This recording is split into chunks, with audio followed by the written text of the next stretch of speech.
கிறிஸ்துவுக்குள் மிகவும் பிரியமான தெய்வ பிள்ளைகளை, பரலோகமான நிகழ்ச்சியின் மூலம் உங்களை சந்திப்பதில் என் இருதயம் கர்த்தருக்குள் மிகுந்த மகிழ்ச்சி அடைகிறது. இன்றைய பரலோகமன்னா கர்த்தரே என் பலன். கொஞ்சம் யோசித்து பாருங்க, இந்த உலகத்தில் ஒவ்வொரு மனிதனுக்கும் ஒவ்வொரு வகையான பலன் இருக்கிறது. சில மனிதர்களுக்கு பலன் அவங்களுடைய பணம், அதான் சொல்லுவாங்க பண பலன். சில பேருக்கு ஆள் பலன், நிறைய ரோடி வச்சுருப்பாங்க, நிறைய ஆட்களை வச்சுருப்பாங்க, அதை வச்சு எதனாலும் சாதிப்பாங்க. பணத்தை வச்சு எதனாலும் சாதிப்பாங்க. அரசியல் பலன், ஸோ அவங்க அரசியலை வச்சு அதிகாரம் வச்சு அதிகார பலன். ஆனால் நமக்கு பண பலனும் கிடையாது, அரசியல் பலனும் கிடையாது, ஆள் பலனும் கிடையாது. அப்போ என்ன பலன்? கர்த்தரே என் பலன். சொல்லுங்க, என் தேவன் என் கூட இருக்கிறாரு, அதனால் எல்லாவற்றையும் செய்ய எனக்கு பலன் உண்டு. ஆதியாகமம் 15:1, ஆபிரகாமுக்கு கர்த்தர் மகா பெரிய பலனாக இருந்தார், உங்களுக்கும் கர்த்தர் மகா பெரிய பலனாயிருப்பா. என் அன்பு தெய்வ பிள்ளைகளே, நாம் சொல்லணும், கர்த்தருடைய பலன் தான் என்னுடைய பலன். கர்த்தரை நான் பலனாக கொண்டிருக்கிறேன், மனுஷன் எனக்கு என்ன செய்வான்?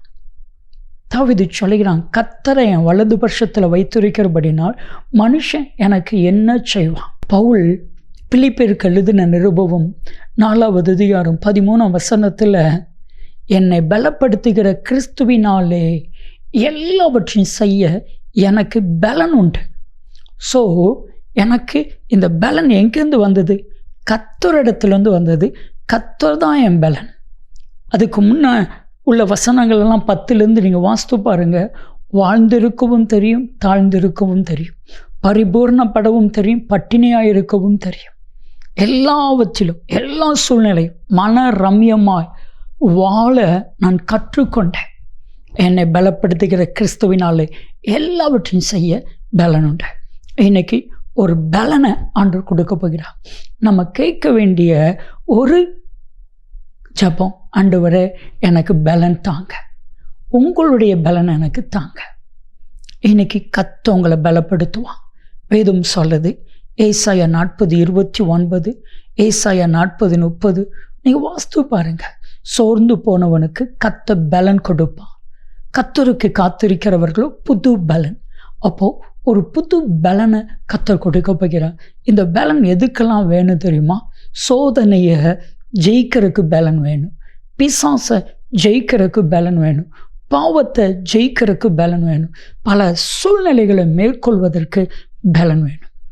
ஒரு தாயார் ரொம்ப கஷ்டம், ரொம்ப வேதனை, ரொம்ப நிந்த அவமானம்.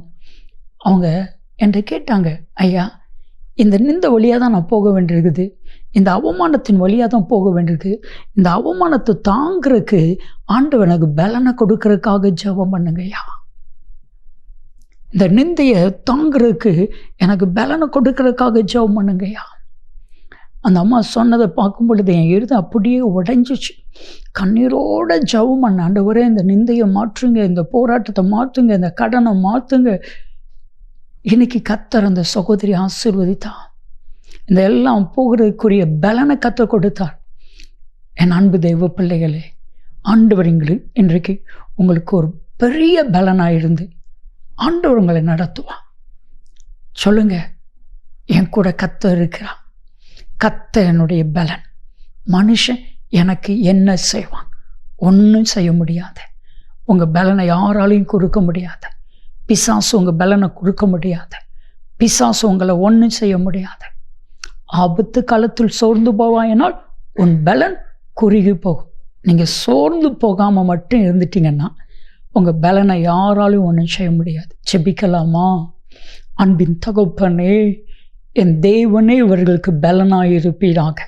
நீர் அப்படி செய்கிறதற்காக உமக்கு நன்றி. இயேசு கிறிஸ்துவின் நாமத்தில் ஜெபிக்கிறோம் ஜீவனுள்ள பிதாவே, ஆமென், ஆமென். கர்த்தரே என் பலன்.